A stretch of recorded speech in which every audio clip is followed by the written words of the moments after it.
Halo semuanya, balik lagi ke channel Bros and Rose, dan di video kali ini kita ingin ngebahas sesuatu yang berbeda dari video-video kita sebelumnya. Maklum ya, nama juga channel baru, jadi banyak eksperimen.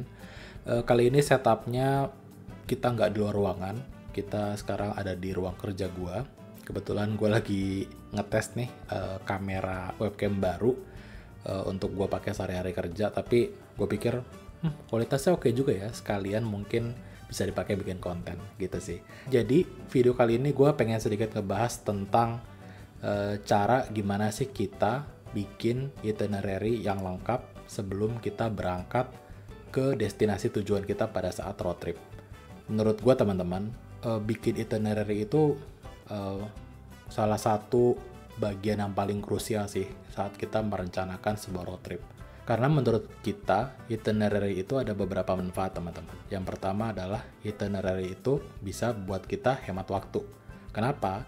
Karena untuk kasus-kasus nih, misalnya teman-teman pergi-pergi yang jauh, lama, tapi sebelum berangkat nggak nyiapin, nggak nge-plan, nggak research mau kemana aja, itu tuh bisa jadi ketika teman-teman sampai di tujuan, check-in di hotel, terus bingung kan, mau ngapain ya hari ini, mau makan di mana ya, mau kemana ya.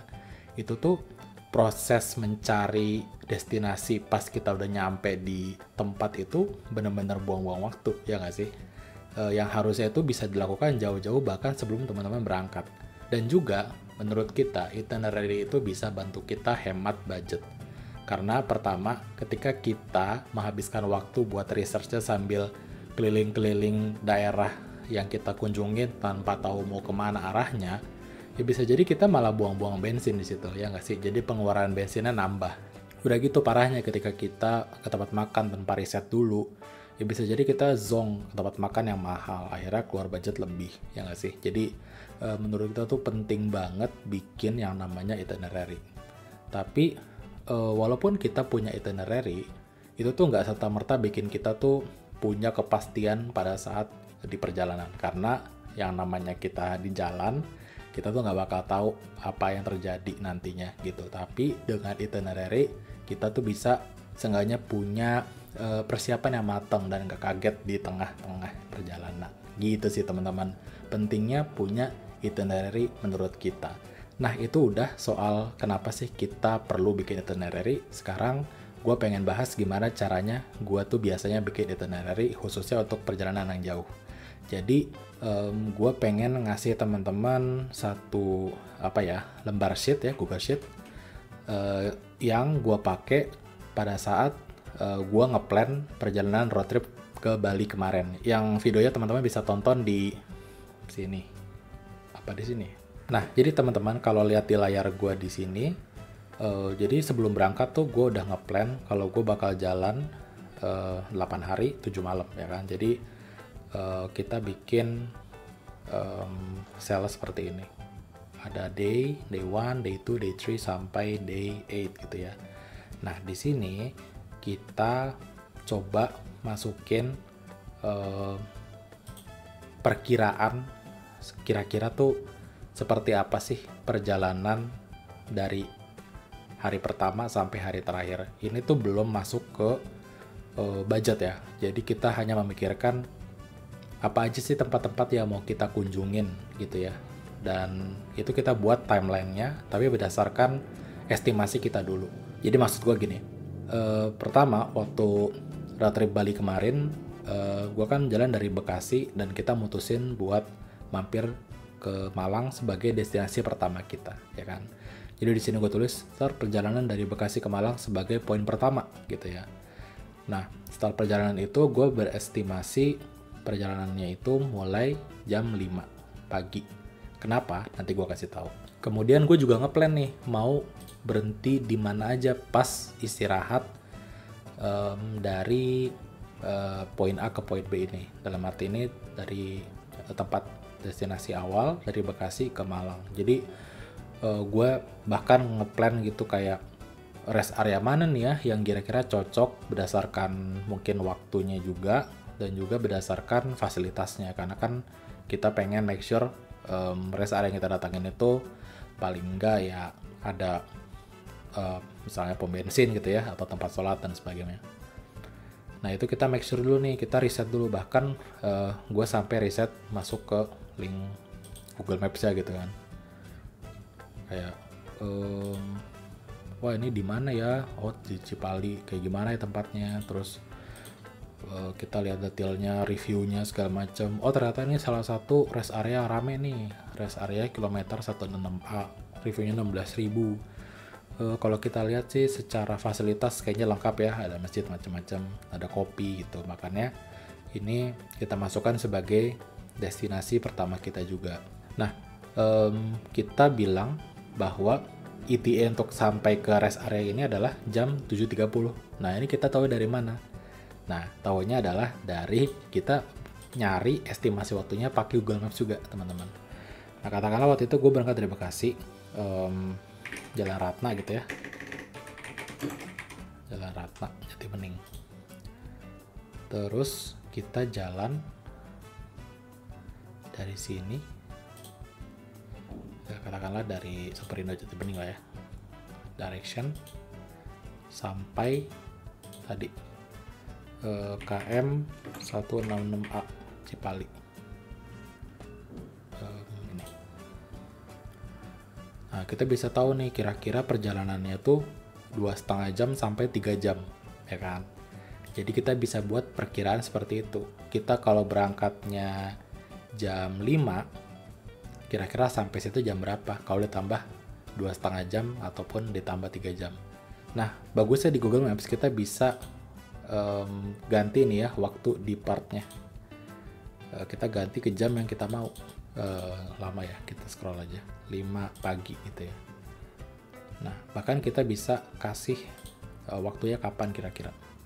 Nah gimana cara Google tuh tahu di jam segini dan hari gini tuh kayak gimana trafficnya? Ya kan dia punya data yang besar ya, kayak berjam-jam, bertahun-tahun, di hari segini, di waktu segini, di jam segini tuh di tempat ini kira-kira situasi kondisi trafficnya seperti apa, biasanya dia tahu.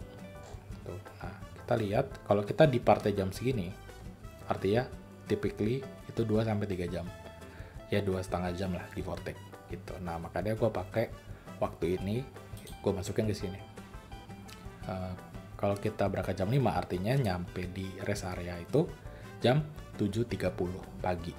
Nah, bahkan kita juga estimate nih berapa lama nih waktu yang kita mau pakai pas kita stop di rest area yang ini. Waktu itu gue pikir, setengah jam cukup lah buat beli kopi, buat ke kamar mandi gitu ya, buat buang air kecil, cukup setengah jam. Jadi itu pun kita jadi patokan untuk pas kita nyampe nanti, ya kita bilang maksimal setengah jam, mau ngapain juga lama-lama ya kan. Akhirnya ya kita dapat estimasi seperti ini. Nah kita terus nih buat berikutnya kita mau cek rest area KM 228. Nah ini perjalanannya nggak jauh, tapi kita pengen datang sebentar aja jadi nggak ditulis. Tapi kita coba cari yang jauhan nih, dari KM 166 ke 456A. Itu kita juga cari estimate-nya kira-kira ternyata 4 jaman kurang lebih. Makanya kita tulis ETA-nya jam 12 sampai, dan kita makan siang di situ kira-kira 1 jam gitu. Nah, jadi kita cari estimasinya berapa lama kita mau di situ, dan semuanya sampai malam hari ketika kita check-in di hotel pertama itu bakal jam berapa, itu kita dapat estimasinya. Nah, kalau teman-teman lihat video pertama perjalanan road trip kita, ya kan, itu kurang lebih waktunya kayak gini teman-teman, nggak jauh beda lah. Kita kalau nggak salah nyampe di hotel itu sekitar jam 9, nyampe di Malang itu kira-kira jam 6 juga gitu. Itu berkat ya kita bikin estimasi seperti ini, walaupun pada kenyataannya kita nggak benar-benar tepat seperti ini. Kenapa? Karena kita waktu itu beberapa kali berhenti di tempat-tempat yang kayak contohnya kita ngisi bensin setelah kita berhenti di rest area KM 456, karena di 456 nggak ada. Itu salah satu yang miss di gua waktu itu. Terus kita juga berhenti di rest area buat pipis sebentar sebelum masuk ke Malang. Itu juga kita kan nggak masukin karena ya mana tahu bakal harus buang air kecil saat itu karena udah kebelet. Jadi hal-hal seperti itu ya kita nggak bisa estimasi, kita nggak bisa prediksi 100%. Tapi mau gimana pun juga, kalau dengan pedoman kayak gini, ya paling nggak nyampenya nggak jauh-jauh lah dari estimasi. Dan itu semua dilakukan untuk sepanjang itinerary dari awal sampai akhir. Tapi khusus untuk yang sifatnya di kota itu ya, kita muter-muter kota, kita sih nggak masukin estimasi waktu. Kenapa? Karena ya ngeliat sih sebenarnya waktunya lebih fleksibel untuk jalan-jalan seputar kota gitu ya. Ketika di Malang, ketika di Bali. Yang penting itu ketika kita perjalanan jauh dari misalnya kita dari Bali sampai Semarang, itu penting. Terus kayak pulangnya seperti apa? Oh, ini belum selesai nih. Tapi seenggaknya kita udah riset lah mau kemana aja di sini. Pas di Bali, pas di Malang, itu kita sampai makanan di mana, terus mau kemana aja, dan apapun destinasi yang kita mau datangin itu semua gue riset dulu. Nih bahkan udah ada link-link Google Maps-nya di sini. Jadi gue kalau perlu untuk reference lagi langsung ke sini aja, ke site yang ini. Itu teman-teman. Itu soal itinerary, bagaimana kita mengukur estimasi waktu perjalanan dan juga destinasi-destinasinya. Jadi intinya adalah riset. Waktu gue buat ini, itu tuh nggak makan waktu sehari, itu sampai seminggu kalau nggak salah. Tapi ya dilakukannya nggak terus-terusan, jadi nyicil. Ya gimana pun juga, ini pekerjaan yang tidak mudah dan tidak cepat gitu. Ini dilakukannya ya pelan-pelan aja gitu. Berikutnya, kita di sini ngomongin soal simulasi pengeluaran atau simulasi biaya. Nah, teman-teman kalau lihat di sini, gue tuh punya beberapa kategori biaya ya. Ada tol, ada makan, ada bensin, dan ada hotel. Nah, itu kita juga buat ini pakai estimasi. Contohnya tol ya. Gue tuh itu bikin estimasi tol dari Jakarta ke Malang tuh berapa ya. Dan ini dilakukan ya googling. Ya misalnya kayak biaya tol Jakarta Malang. Ya kita carilah sampai ketemu gitu. Lupa waktu itu linknya mana, tapi kita coba dulu ya. Nah waktu itu kira-kira pakai inilah. Dia kasih total dari Jakarta ke Malang tuh kalau keluarnya di Singosari sekitar 771.500 gitu. Ya kita tulis aja di situ. Ini waktu itu harganya kayak beda deh yang gue lihat. Tapi intinya ini juga bukan exact yang kita bayarkan pada akhirnya, tapi seenggaknya dengan riset ini kita punya gambaran umum kayak gimana sih biayanya. Karena kan nggak jauh-jauh ya antara 771 dan tadi berapa? 777. Ya nggak jauh beda. Begitupun dengan makannya. Nah untuk makan sendiri waktu itu kita punya sebuah perhitungan kalau makan itu untuk satu orang nggak boleh lebih dari 40.000. Tapi ini jadi budget yang paling karet buat kita. Kenapa? Karena di perjalanan kita mikir, kayaknya boleh juga nih highlight tempat-tempat makan di sekitar perjalanan kita ya, selama perjalanan. Karena waktu itu tuh kita cuma pengen bikin dokumentasi tentang road trip, tapi ternyata tempat makannya juga gak kalah menarik. Akhirnya ya budget makannya melebihi dari apa yang kita sudah sepakati di awal, 40.000 untuk satu orang per kali makan. Jadi 160.000 ini dari mana? Kita bikin buat makan siang dan malam aja untuk hari pertama. Kenapa? Karena pagi kita nggak makan, bawa bekal dari rumah, jadi nggak keluar duit gitu. Nah untuk bensinnya kita juga dapat estimasi dari apa? Dari kalau lihat teman-teman dari dari toolsnya, kita coba pakai ini harga Pertamax yang kita lihat di waktu itu. Ini harga Januari kalau nggak salah. Dan gue pakai konsumsi BBM rata-rata selama 6 bulan terakhir, yaitu 13,3, dan distance dari Jakarta ke Malang. Ini tahu dari mana? Gimana sih kita dapat 862 km ini? Ya kita pakai Google Maps juga. Caranya adalah dengan simply kita masukin destinasi-destinasi kita berdasarkan urutannya dari awal sampai akhir. Kita contohnya berangkat dari Superindo Jati Bening, ini dekat rumah gua. Terus kita pertama sampai di Ho Chi Minh Malang ya kan. Habis itu kita ke STNJ Jawa itu di seberangnya, nggak usah dihitung. Ya coba langsung ke terakhir di Green Apple Malang. Kita tambah destinasi. Apple Green Hotel Batu. Nah ini kira-kira 852 km di sini. Nah kenapa nih 862 ya? Kayaknya ada yang salah deh. Intinya distance ini juga kita ambil dari, ya kita masukin kira-kira dari titik A, B, C, D sampai akhir di hari itu berapa kilo jaraknya. Nah itu kita dapat angka 862, dan ini kita gunakan perhitungannya, kita bagi dengan konsumsi BBM-nya ke 13,3 kW per liter. Kita dapat liternya kita kali harga Pertamax saat itu, karena kita di set tuh pakai Pertamax dari awal sampai habis.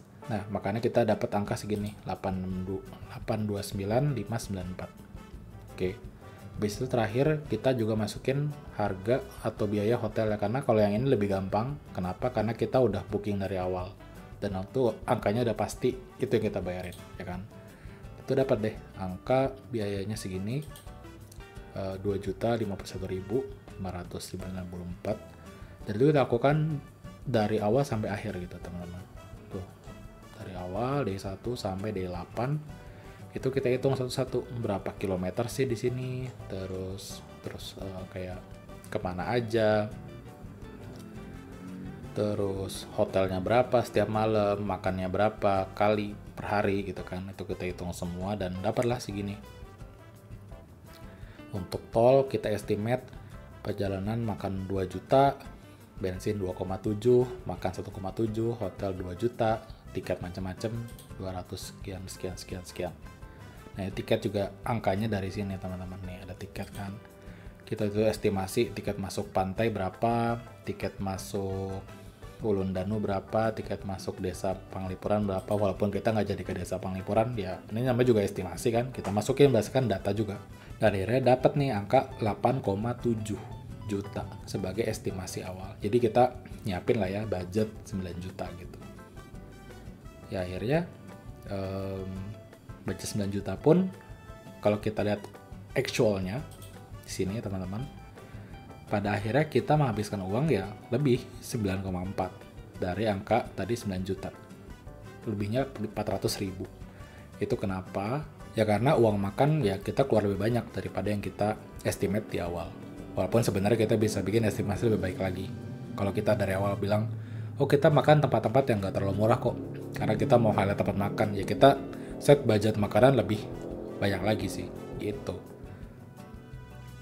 Nah, ngomongin juga soal konsumsi BBM, ya ujung-ujungnya ketika kita pakai perhitungan full to full, ya kemarin dari rumah sampai balik rumah lagi, itu konsumsinya 15,33 km per liter. Itu jauh lebih baik daripada estimasi kita di sini. Kenapa kita pakai estimasi ini? Ya sebagai tolok ukur aja di awal, karena ini estimasi yang paling baik atau yang paling akurat yang gue punya. Sementara ketika di jalanan aslinya, sebenarnya sih pastinya lebih hemat karena kita banyak jalan di tol dan luar kota, itu kan ketimbang jalan di kota. Makanya kita pakai ini supaya kita punya buffer harga lebih lebih lebar lah. Maksudnya kita punya budget yang lebih banyak untuk BBM ketimbang kita pepetin gitu. Ya kan di sini budget BBM kita kan 2,7 ya kan. Aslinya kita bayar berapa nih? 2,4. Ya lebih murah kan, 300.000. Ya karena kita pakai perhitungan yang lebih konservatif, yang lebih was-was gitu. Padahal sebenarnya lebih baik dari itu. Dan ya kira-kira seperti itulah. Nah, buat teman-teman mungkin kalkulator itinerary ini gue pengen bagi-bagi sih kayaknya.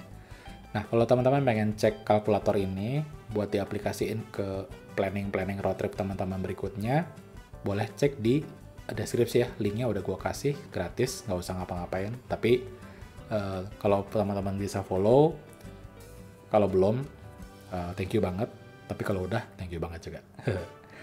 Gitu aja sih videonya, nggak neko-neko, pengen sedikit berbagi ilmu aja gimana sih cara kita bikin itinerary dan juga bikin estimasi budget supaya perjalanan kita tuh lebih hemat waktu dan juga hemat uang. Gitu aja teman-teman. Terima kasih yang sudah nonton sampai habis. Sampai jumpa di video berikutnya. See you. Bye-bye.